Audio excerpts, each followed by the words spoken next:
Hello everyone, welcome to this new video। RBSC कक्षा 10वीं में जिसके भी सामाजिक विज्ञान का 17 मार्च को एग्जाम है, उन सब के लिए ये वीडियो मोस्ट इम्पोर्टेंट होने वाला है।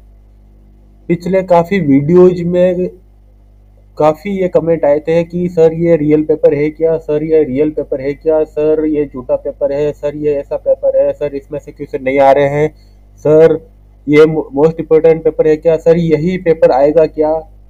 इन सभी कमेंट्स का मैं एक ही जवाब दे देना चाहूंगा, इसी वीडियो में दे देता हूं ताकि इस वीडियो में इस तरह के कमेंट ना आए।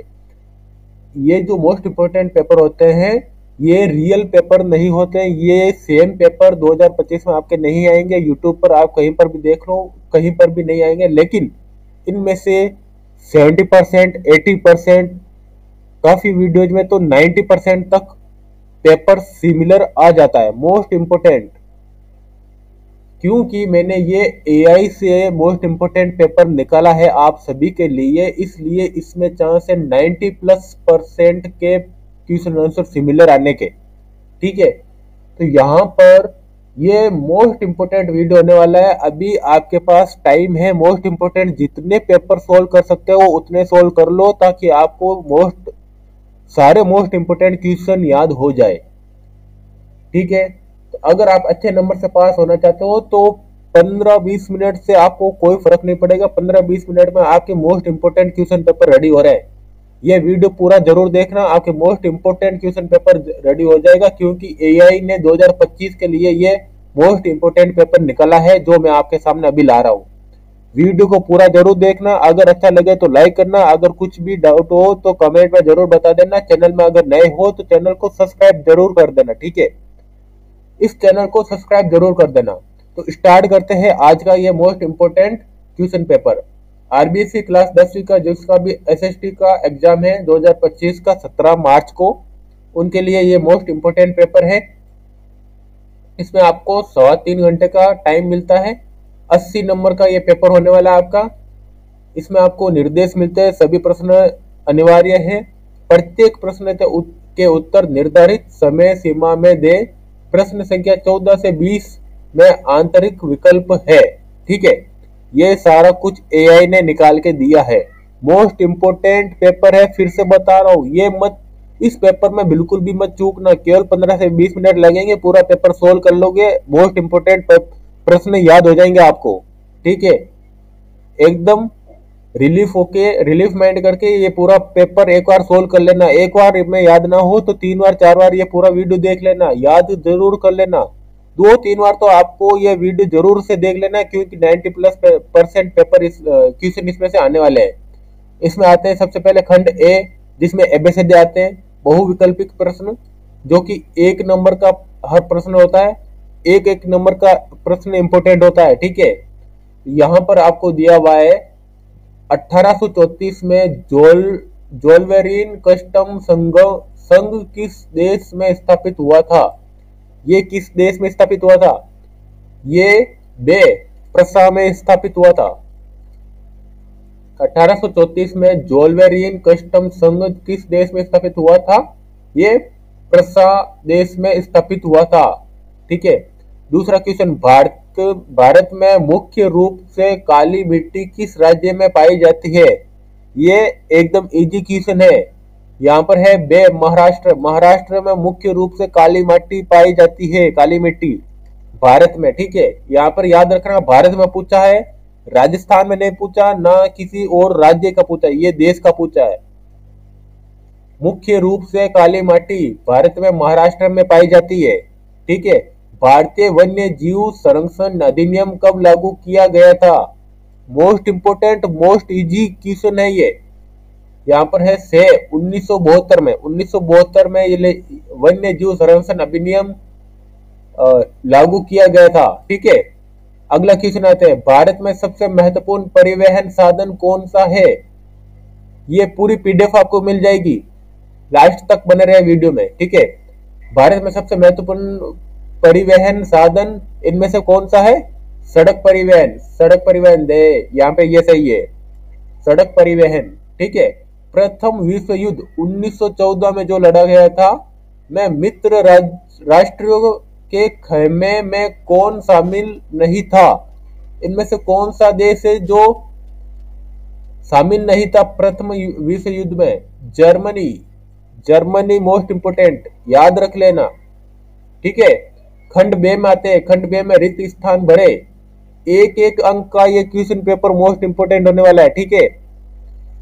वियना सम्मेलन 1815 की अध्यक्षता ने की थी, किसने की थी? इसकी अध्यक्षता किसने की थी? ये की थी मेटनिर्ख, इसने अध्यक्षता की थी। ठीक है। अगला 7वां क्वेश्चन, भारत की प्रमुख खाद्यान्न फसल है। भारत की प्रमुख खाद्यान्न फसल क्या है? याद है दोस्तों? मोस्ट इंपोर्टेंट है ये, चावल। ठीक है।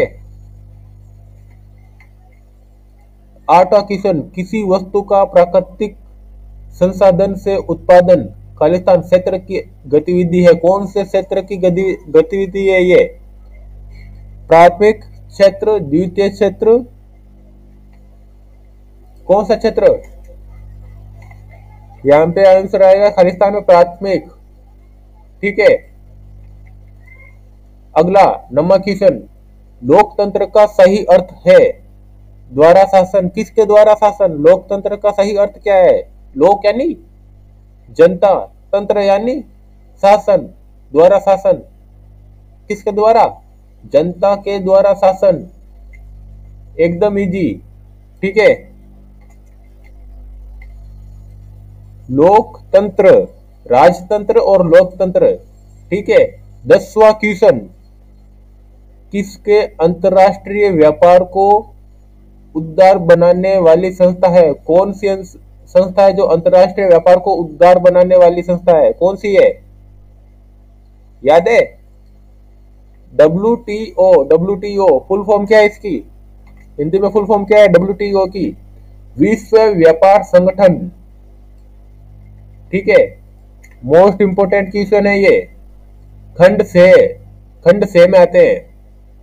बहुत ही संक्षिप्त उत्तर, यानी कि 2 अंक के ये क्वेश्चन होने वाले हैं। 2 नंबर के क्वेश्चन होने वाले हैं ये वाले, प्रत्येक क्वेश्चन 2 नंबर के। 30 से 50 शब्द में इसमें उत्तर देना है आप लोगों को। ठीक है। मैं एकदम छोटे रूप में इसके आंसर दूंगा यहाँ पे। अभी 12 का आंसर यह है, 11 का सॉरी। सिल्क रूट क्या था? सिल्क रूट क्या था? सिल्क रूट क्या था? सिल्क रूट था यह एक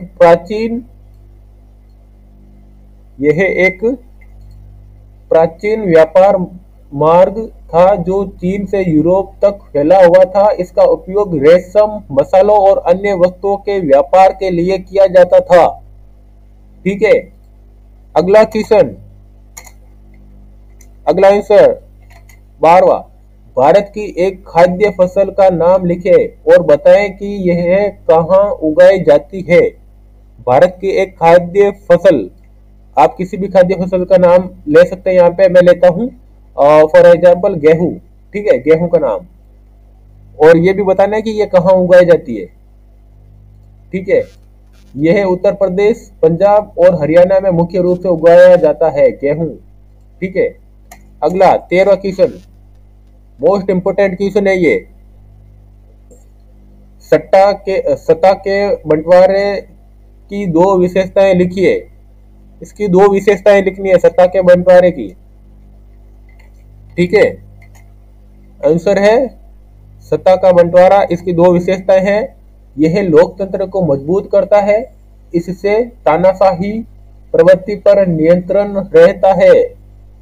लोकतंत्र क्यों लागू हुआ था? यह मोस्ट इंपोर्टेंट है, याद रखना 13 क्वेश्चन। ठीक है। अगला आता है, अगला क्वेश्चन में आते हैं 14वें में। वैश्वीकरण से आप क्या समझते हैं? वैश्वीकरण क्या है? वैश्वीकरण से आप क्या समझते हैं? यहाँ पे आंसर लाते हैं वैश्वीकरण। इसका उत्तर है विभिन्न देशों के बीच व्यापार, संस्कृति, प्रौद्योगिकी और सूचना का आदान प्रदान वैश्वीकरण कहलाता है। ठीक है, ये कहलाता है वैश्वीकरण। 15वां प्रश्न, खुली बेरोजगारी और छिपी बेरोजगारी में अंतर स्पष्ट कीजिए। खुली बेरोजगारी और छिपी बेरोजगारी क्या है, इसमें अंतर बताओ। एक अंतर बताना, आपको 30 से 40 शब्द का आंसर देना है। ठीक है, खुली बेरोजगारी में व्यक्ति के पास कोई रोजगार नहीं होता, जबकि छिपी बेरोजगारी में व्यक्ति कार्य तो करता है लेकिन उसकी उत्पादकता शून्य होती है, लगभग शून्य होती है।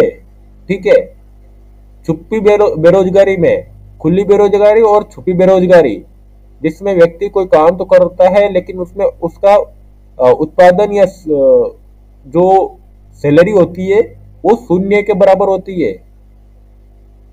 ठीक है, 16 क्वेश्चन, गवर्नमेंट के पास ये सारा डाटा रहता है। आप खुली बेरोजगारी में आते हो या छिपी बेरोजगारी में। ठीक है, 16 क्वेश्चन, उपभोक्ता संरक्षण अधिनियम कब पारित हुआ था, इसका आंसर आपको मालूम है। उपभोक्ता संरक्षण अधिनियम 1986 में पारित किया गया था, 1986 में। मोस्ट इंपोर्टेंट क्वेश्चन है ये भी। खंड डी में आते हैं लघु उत्तर प्रश्न, 3 अंक प्रत्येक। हर प्रश्न का उत्तर यहाँ पे 3 अंक मिलेंगे आपको। 3 नंबर का प्रश्न है ये, 80 से 100 शब्दों में उत्तर देना है यहाँ पे। ठीक है, मैं इसमें हर क्वेश्चन का मोस्ट इंपोर्टेंट पॉइंट बता दूंगा, कुछ 2-3 पॉइंट। ठीक है, आपको उसके अकॉर्डिंग पूरा आंसर लिखना है। 17वां, औद्योगिक क्रांति के दौरान हुए प्रमुख आविष्कारों पर संक्षिप्त नोट लिखिए। इसमें संक्षिप्त नोट लिखना है। इसमें मैं 3 पॉइंट आपको दे देता हूं, इन 3 पॉइंट के अकॉर्डिंग पूरे नोट आपको बना के लिखना है। ठीक है, यहाँ पे क्या है 3 नोट। औद्योगिक क्रांति के प्रमुख आविष्कार है भाप इंजन, जिसने जो कि जेम्स वॉट के द्वारा किया गया था।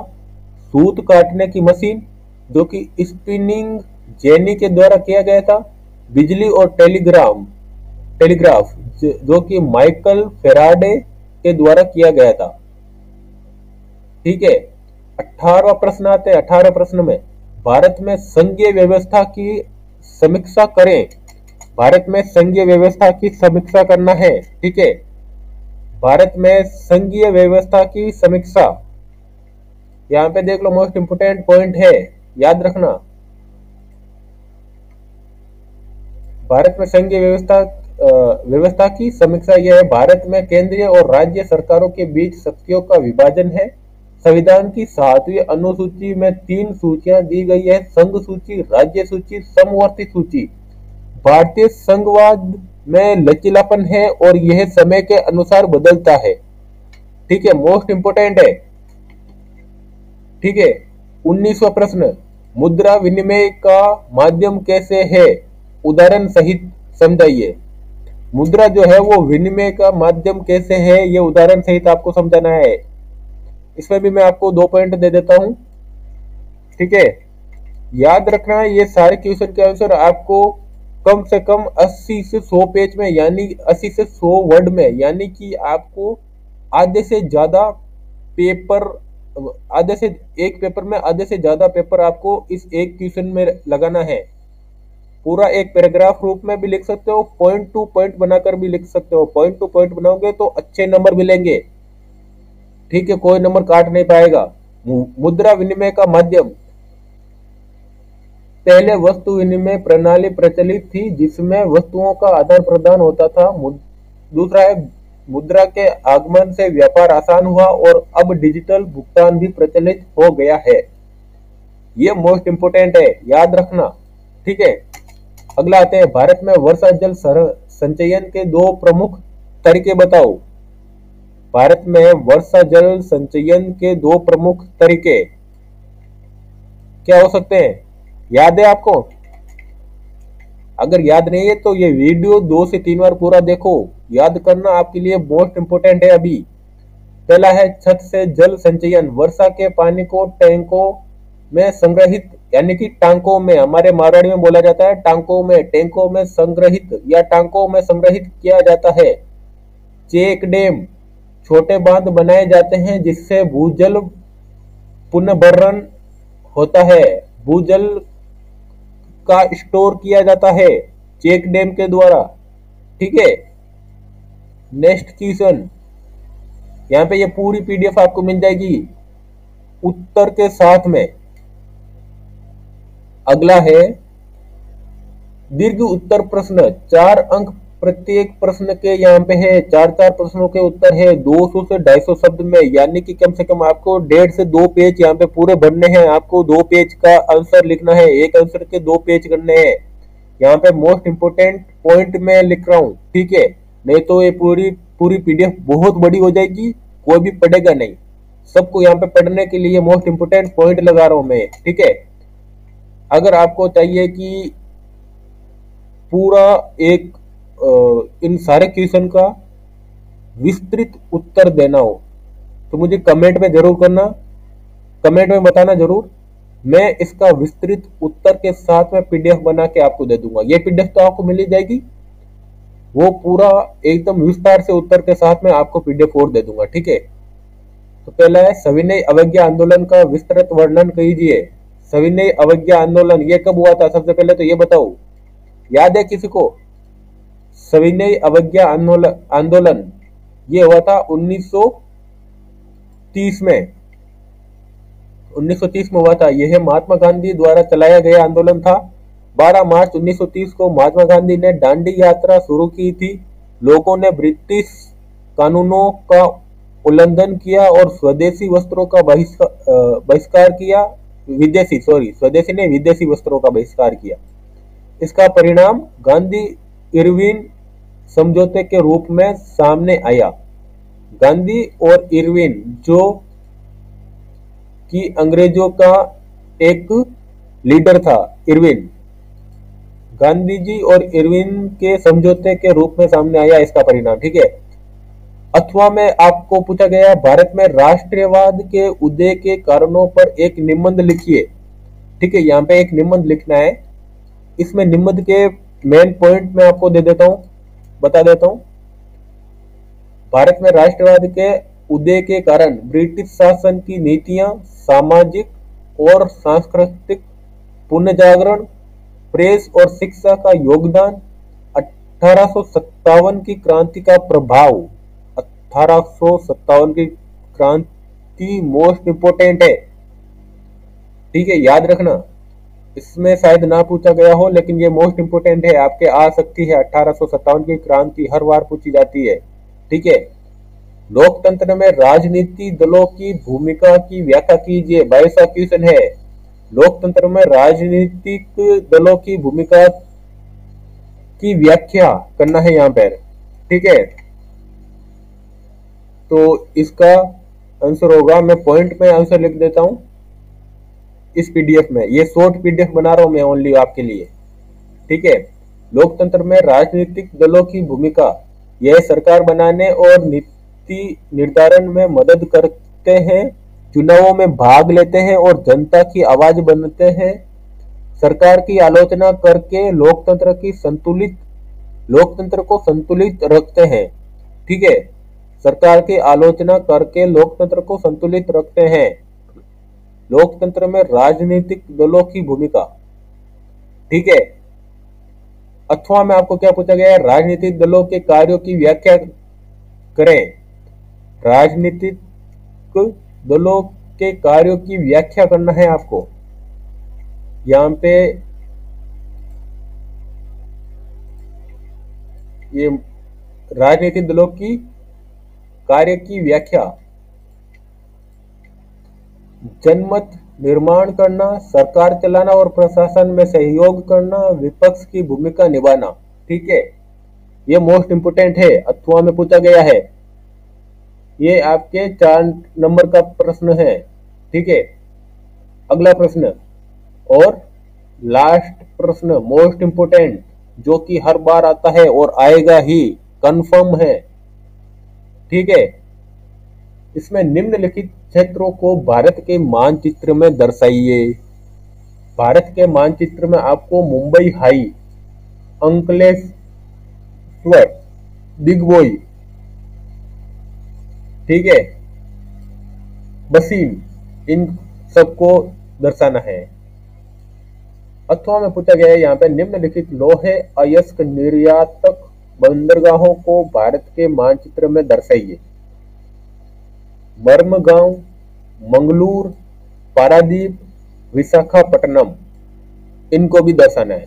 ये दो मानचित्र भी अगर आप कमेंट में करोगे तो वो फुल पीडीएफ के साथ में आपको ये मिल जाएगी, पूरा विस्तृत उत्तर के साथ में ये दो मानचित्र का भी मिल जाएगा। अभी इसमें केवल शॉर्ट पीडीएफ में बना रहा हूँ। ये शॉर्ट पीडीएफ बनाई मैंने, फिर भी ये 4 पेज की पीडीएफ हो गई है 4 पेज की पीडीएफ है। अगर ये पीडीएफ आपको चाहिए तो इस वीडियो के नीचे डिस्क्रिप्शन में आपको हमारे व्हाट्सएप चैनल की लिंक मिल जाएगी। वहां पर आपको हर सब्जेक्ट की मोस्ट इंपोर्टेंट पीडीएफ आपको मिल जाएगी। आपको केवल मोस्ट इंपोर्टेंट पीडीएफ को पढ़ने में 20 से 25 मिनट या आधी घंटा, लास्ट ज्यादा से ज्यादा आधी घंटा लगेगा। एक बार 2 बार पढ़ो, मोस्ट इंपोर्टेंट क्वेश्चन आंसर आपको याद हो जाएंगे।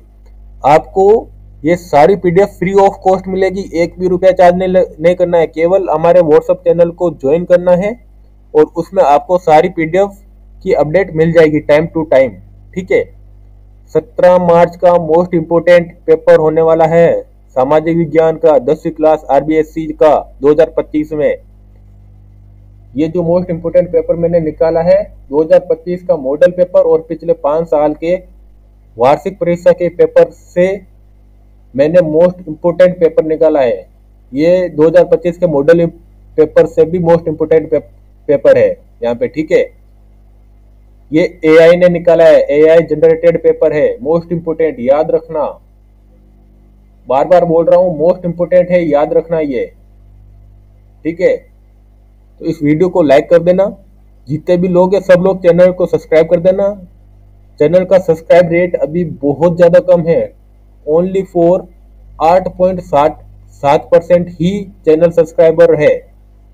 चैनल सब्सक्राइबर रेट बहुत कम है। चैनल को सब्सक्राइब करने में क्या जाता है, आपको मोस्ट इंपोर्टेंट वीडियो की नोटिफिकेशन मिल जाती है, मोस्ट इंपोर्टेंट पीडीएफ मिल जाती है, फ्री ऑफ कॉस्ट मिलेगी। यहाँ पे कोई चार्ज नहीं करना, केवल व्हाट्सएप चैनल को ज्वाइन करना है और इस यूट्यूब चैनल को सब्सक्राइब करना है, बस इतना ही, और कुछ नहीं, ठीक है। फ्री ऑफ कॉस्ट यहाँ पे सब कुछ मिलेगा। So thank you for watching this video. मिलते हैं अगले मोस्ट इंपोर्टेंट वीडियो की ओर।